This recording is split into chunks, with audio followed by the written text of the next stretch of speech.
In the last chapter, we walked through the core ideas of Rumi's path. Love as the great force, longing as a kind of compass, the reed that aches for the bed where it once grew. Now we turn to something larger and quieter. We turn to how Rumi actually saw reality itself. Not the world as we usually rush past it, but the world as he believed it truly is, when the noise of the small self finally falls away. For Rumi, and for the Sufi tradition that shaped him, there is only one true being. The Arabic phrase often used for this vision is Tawheed, the oneness. It is the very heart of Islam, the declaration that there is no God but God. The Sufis took that declaration and pressed it inward until it became not only a belief but a way of seeing. If there is truly one God, one source, one real, then everything that exists must in some way borrow its being from that single source. Nothing stands utterly apart. Nothing shines with a light entirely its own.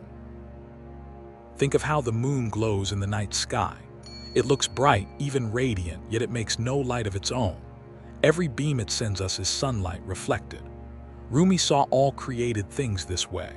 The flower, the mountain, the human face, each one is real and beautiful, but its being is on loan. It is a window, not a wall. The danger, Rumi taught, is to mistake the window for the whole house, to fall in love with the reflection and forget the sun that makes it possible. This is why he speaks so often of veils. The world in his poetry is not an illusion to be despised, and here he differs from those who simply want to escape life. The world is a veil that is also a revealing. Each thing both hides and shows the real at the same time. A beautiful voice hides the silence behind it, yet it also carries us toward that silence. A beloved face hides the divine beauty, yet it also points to it. So the seeker learns a delicate art. He does not throw the world away, and he does not cling to it. He looks through it, the way you look through clear glass at the garden beyond. There is a tenderness in this vision that sets Rumi apart. Some mystics describe the divine as distant, severe, far above us. Rumi insists that the beloved is closer than our own neck vein, an image drawn straight from the Quran. The God he sings of is not only majesty but intimacy, not only the maker of galaxies but the friend who whispers inside the chest. Reality, for Rumi, is not a cold machine.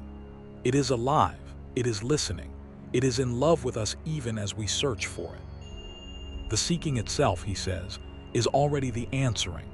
Your thirst for water is proof that water exists. From this flows his famous teaching about the many and the one. We see a world of countless separate things, billions of people, endless objects, a riot of names and forms. Rumi does not deny this multiplicity, but he asks us to feel the single life pulsing underneath it. He uses the image of light passing through colored glass. The light is one, yet through a red pane it looks red, through a blue pane blue, through green green. The colors quarrel and call themselves different but break the glass, he says, and the quarrel ends. The light was never divided.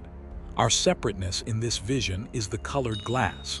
It is real at one level, and yet not the final truth.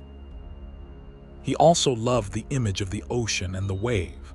A wave rises, takes a shape, gives itself a name, and for a moment forgets it is water.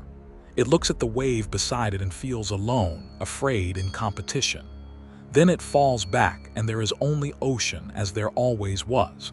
To know reality, for Rumi, is to remember while you are still a wave that you have never stopped being the sea. This is not the erasing of the person. It is the homecoming of the person, the drop returning to its source and finding there not death but the whole ocean. So the vision of reality and the experience of love turn out to be one thing seen from two sides. Because all being flows from a single source, to love anything truly is to be drawn back toward that source. Longing is the gravity of the soul. And because the source is near, nearer than breathing, the journey home is not across vast distances, but through the thin veil of our own forgetting. We are not far from reality. We are only asleep inside it, dreaming we are separate, while the one life waits patiently for us to wake. This is the deep current beneath everything Rumi wrote. It explains why he could weep and laugh in the same breath, why grief and joy were never far apart for him.